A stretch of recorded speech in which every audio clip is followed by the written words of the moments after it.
What is going on today, guys? All right, quick video. I want to show you guys some of the upgrades I made to my Grand Power Stribog to make it better for home defense, or really just defense in general, because a lot of people are looking at PCCs, at pistol caliber carbines, for good options for home defense, because they are good options for home defense. They're something that is usually, because of the nature of the size versus the caliber, something very easy for most people to be able to handle properly if they ever needed to actually grab a gun and use it in defense. And there's lots of guns out there, right? There's lots of PCCs out there. This, I would say, is probably, you know, middle of the road. There's low-end carbines out there, your high points, your Kel-Tecs. There's high-end stuff like your Sig Scorpions, your BNTs, and lots of other stuff out there.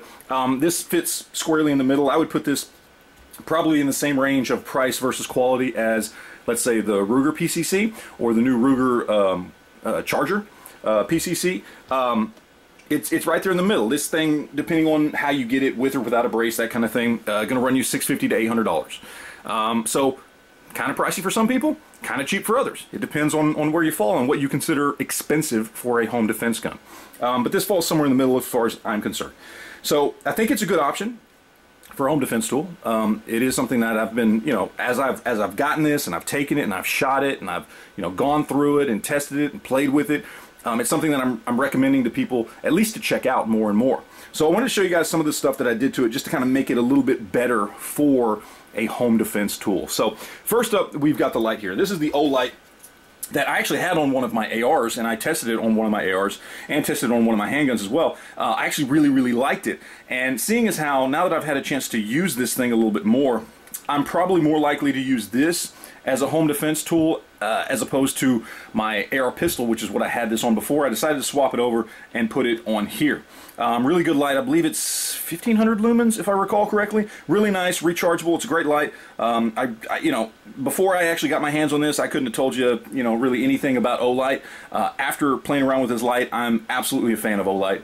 I don't know, their stuff is probably made in China. I have no idea. All I know is I really like this light, and it's really well made, and it holds up really well to recoil. And I'm just in love with this thing. If I ever get another one, it's going to be an Olight. So there you go. All right, up front we've got, this is a linear comp. I forget who makes this. The reason I got this, and yes, it does add length to the barrel, which is unfortunate if you're trying to keep something as small as possible. But I got this because in a home defense scenario, what this linear comp does is it directs the gas, the flash, and the sound away from the user. It directs everything forward instead of back behind you. So in a self-defense situation, if you don't have a chance to grab, you know, your ear protection when you hear a bump in the night or whatever it is, already, first of all, 9mm, you can fire 9mm in indoors. I've done it before without hearing protection, and while you're going to notice it, it's not going to deafen you, but with adding that compensator, that linear compensator up to the front, that's going to let it affect you even less. And in a self-defense situation, home defense situation, not losing one of your senses, you know, your hearing, is definitely a good thing. So I thought that was a good choice to go with for the compensator. Also, we've got a Sig Romeo.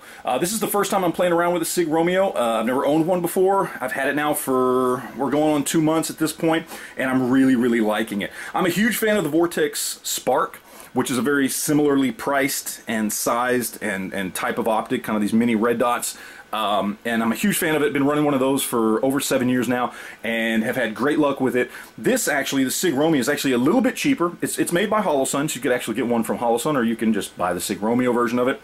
But it's a little bit cheaper than the Vortex Spark, and I absolutely love it. I think so far, only been running it a couple months, but I think it is absolutely something that I would put comparable to the Vortex Spark. It's also got a really nice feature in that it's got an auto shut-off, so you can turn it on, and then if you leave your gun sitting for long enough, the red dot automatically shuts off, saving you battery life. So you don't have to turn on and off your red dot all the time every time you pick up the gun, because as soon as you start moving it again, the red dot comes back on. So that's a really nice feature of that thing there.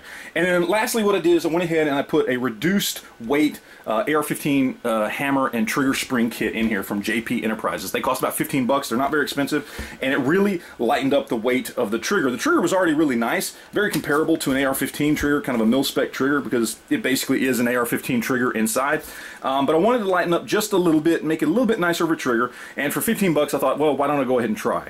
And so I put the two trigger springs, and the hammer and the trigger spring in in there, and it really made a nice difference in the weight of the trigger. It was already a really nice crisp trigger, as I talked about in my previous video, but adding that reduced weight spring kit to it really made a huge difference, and I absolutely recommend it. It did not affect reliability. I've had no light primer strikes or anything like that with the reduced power or reduced weight trigger spring kit. It's been fantastic, and I absolutely recommend it. It's a nice little $15 upgrade. So there you go. That is what I have done to the Grand Power Stribog. Just a couple of quick little add-ons and upgrades that I think really have made it much more effective for a home defense tool. So if you have one or you're looking to buy one, hopefully this helps you out. You got any questions, you got any comments, anything like that, leave that down below, and we will talk to you guys later. Thanks.